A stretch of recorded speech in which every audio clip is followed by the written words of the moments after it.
नमस्कार. माझ्या यूट्यूब चॅनलमध्ये आपल्या सर्वांचे मनापासून स्वागत आहे. सरकारी कर्मचाऱ्यांची पंतप्रधानांकडे धाव. कारण आहे टर्म्स ऑफ रेफरन्स बदलाची मागणी. कारण पगारवाढ वादाच्या भोवऱ्यात. 8व्या वेतन आयोगावरून कर्मचाऱ्यांमध्ये गोंधळ निर्माण झाला आहे. त्यासाठी सरकारी कर्मचाऱ्यांनी पंतप्रधानांना पत्र लिहून TRO, OPS आणि NPS पुनर्रचनेची मागणी केली आहे.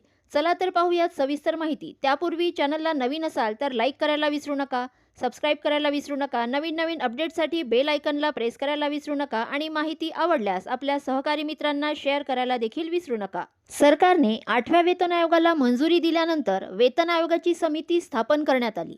आयोग आपल्या शिफारशी पुढच्या 18 महिन्यात सादर करणार आहे. आधीच्या सरकारच्या कर्मचाऱ्यांमध्ये आणि निवृत्त पेन्शनर्समध्ये अस्वस्थता निर्माण झाली आहे. वेतन आयोगाच्या टर्म्स ऑफ रेफरन्समध्ये वारंवार बदल करण्याची मागणी होत आहे. सरकारी कर्मचाऱ्यांनी पंतप्रधान नरेंद्र मोदींना पत्राद्वारे काही बदल करण्याची मागणी केली आहे.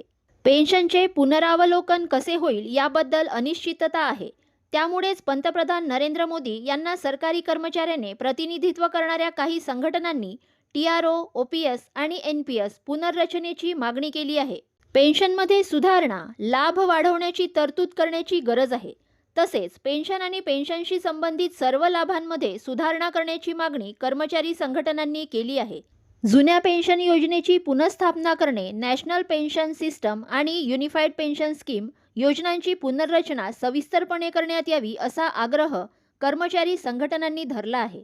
याशिवाय तात्काळ 20% अंतरिम दिलासा पेन्शनधारकांना देण्याची मागणी देखील केली आहे. 8वा वेतन आयोग 2026 पासून लागू करण्यात येईल अशी अपेक्षा आहे.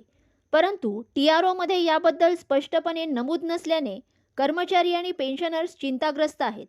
त्यामुळे पंतप्रधानांना confederation of central government employees and workers यांनी विनंती करून पेन्शनधारकांना दिलासा देण्याची विनंती केली आहे, ज्यामुळे कोणताही गोंधळ न होता कर्मचारी चिंतामुक्त राहतील.